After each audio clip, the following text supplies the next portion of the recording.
I guess of where some of those 30,000 might be. So we live down in that little corner of Ohio, and so I guess when we figured out that they had all these plans, they also wanted to open up our community for like 50 years of mining. Here's a picture of our kids' park.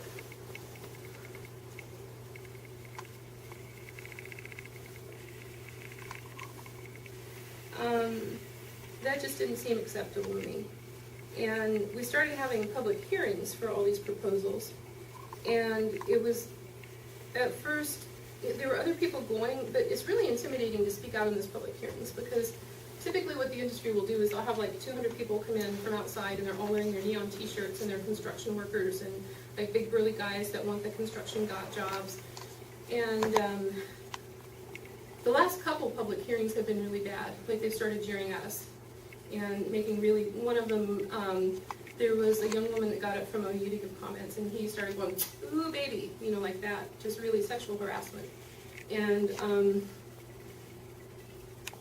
so the first couple of permit hearings I got up and I'd get all red watching it and my voice would start shaking and stuff, but I really felt like we needed to say something.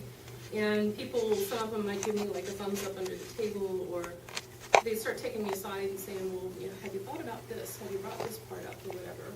And it was obvious to me that I wasn't the only one, even though in the newspapers that's what, if there's one angry woman in Meigs County that doesn't want a power plant here, that I wasn't the lone person that didn't want it here. It's just that people didn't feel like they could speak up.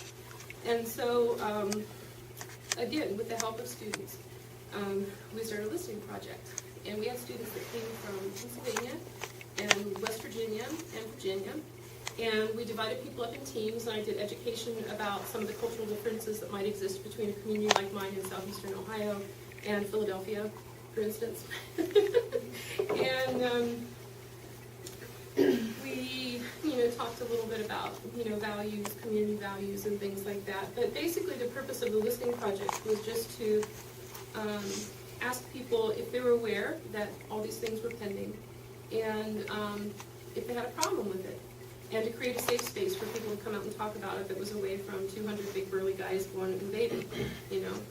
And they tried to arrest me. The mayor, we were at the third house, and it was kind of funny. I can laugh about it now. We were at about the third house, and apparently the first house that I knocked on in Syracuse, which is the village beside Racine, which is our village.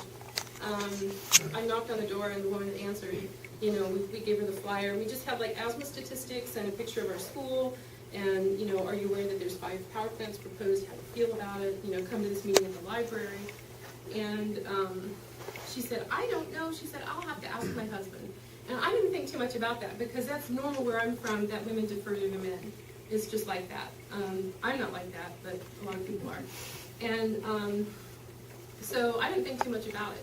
And we got about 3 houses down the road, and 2 of the girls that have been coming with us, they stopped first at the village office apparently and asked to use the restroom and left a flyer on the mayor's desk. And the woman that I talked to was the mayor's wife. And so the mayor tracked me down in his truck.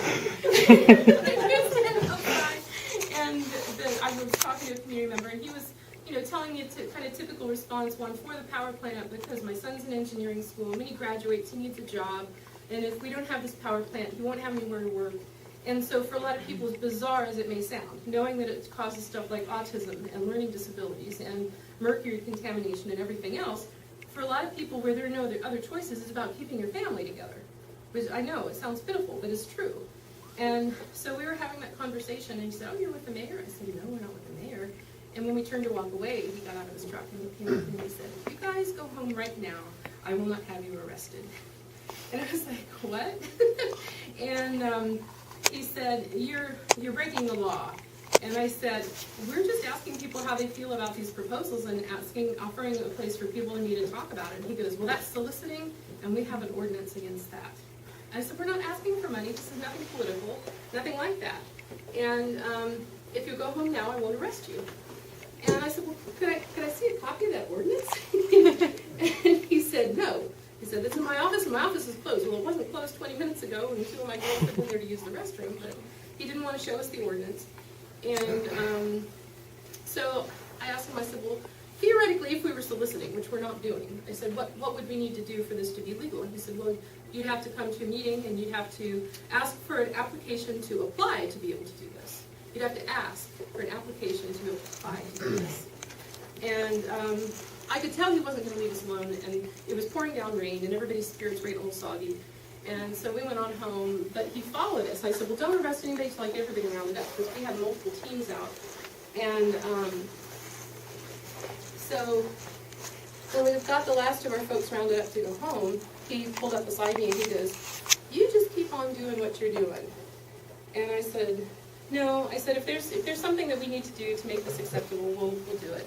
And he looked at me and he just gave me the nastiest smile. And he said, well, I have three complaints now on record that you have been misrepresenting yourself as the Meigs Community Action Agency, which we weren't. And I said, no, I said, here's the script. Like, we actually went over a script with the young people that were going out and said, this is what we're going to say. We role-played, we practiced. I said, this is what, and I gave him a copy of it. He said, that's what you may have on that paper, but that's not what you're telling people. Well, this other agency is one that helps people pay their electric bills, like if they get cut off, like if they're, are short on income, which is pretty typical where we are. We have, right now, I think it's like a 17.7 unemployment rate. I've seen it as high as 24%, but that's just the people that they count. So I would say it's probably closer to like 40% if you were going to actually look at the community. That's what I would think. But the median income is about $14,000 a year. So of the people that are employed, that's the median income, $14,000 a year. And so poverty is a real issue. And that's one of the reasons it's easy for an industry to come in like this, because there aren't other choices. I can tell you that when you have 4 coal-fired power plants around you, there aren't very many organic restaurants wanting to come in, or other industries that would be local and sustainable. Nobody looks at a map and says, oh my God, there's 4 power plants, I want to live there. But at any rate, the next day, I started getting phone calls from that other agency, and he said he had 2 attorneys, and he was going to sue me, and he was going to make sure that I never lived or worked in Meigs County again. And he would periodically call me and do that. And he would attack me in public meetings. He'd stand up and call me a liar and stuff like that. And it was pretty embarrassing that that's just to tell you that it's not so easy to speak out, but we did, I think, a really good job. What we ended up doing was designing our community meetings based on what people had concerns about. And I found out later from somebody who's like a professional activist that's like done a lot of book reading and stuff, that the Zapatistas did a long time before we thought of it. We weren't the first ones to do that. But so if people had concerns about things like pre-blast inventories for the coal mine, or we did a lot of education about how you review a permit and how you submit comments, because it can be really scary to do that.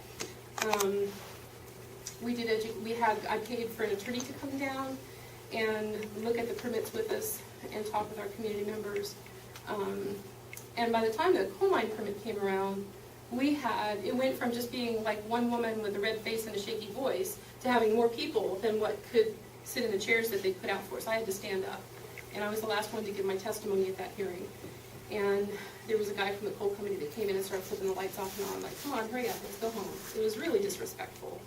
And what we got from the ODNR out of that was they paraphrased, they have to give you written responses to the objections that you raised. And we had legitimate objections, like they hadn't taken the gas wells into consideration, underground mine and gas wells. Would anybody have a concern with that? There were a lot of people that had their deeds and they owned their coal rights. I had previously thought that if you were going to be getting a permit to mine, that you needed to have the coal rights to do that. It's theft, basically, to come in and do that, to dig the coal out from under somebody else's land without having the rights signed over. But when I contacted the Department of Natural Resources about that, they said that they would not fail to issue a permit based on that. That it would be up to us to hire an attorney and go to civil court as a property rights dispute. And